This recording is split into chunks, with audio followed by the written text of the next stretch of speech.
ரெஃப்ரெஷிங்கான 2 variety coolers பண்ணலாமா? இது செம்ம ஈஸி பண்ணுறது. You can make it within minutes.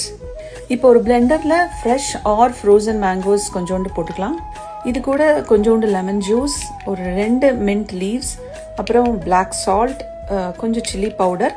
நான் வந்து சுகர் ஆட் பண்ண மறந்துட்டேன், so you can add that and blend it with little water. இப்போ சர்வ் பண்ணுறதுக்கு கொஞ்சம் டிஃப்ரெண்ட்டாக பண்ணலாம். இந்த salt and lime chilli powder வந்து கடையில் கிடைக்கும். அப்படி இல்லைன்னா you can make it on your own. Just salt and chilli powder mix பண்ணிவிட்டு இந்த கிளாஸோட ரிம்மில் கொஞ்சம் லெமன் தடவிட்டு இந்த மாதிரி அப்ளை பண்ணி அதை வந்து எடுத்து வச்சுக்கலாம்.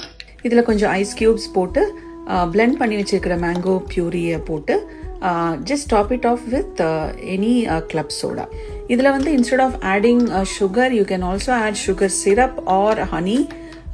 And the chili powder வந்து அது if you don't want you can always skip that, but அது போட்டு ஒரு வாட்டி ட்ரை பண்ணி பாருங்க. it will give you a different flavor and I'm sure you will enjoy it.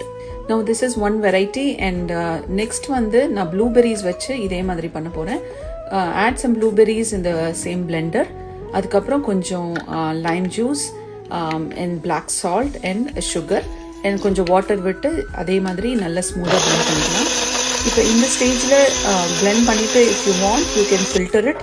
But நான் ஃபில்டர்லாம் பண்ணலை, அப்படியே தான் ஜஸ்ட் கிளாஸில் ஐஸ் க்யூப்ஸ் போட்டு I'm just going to serve it as is.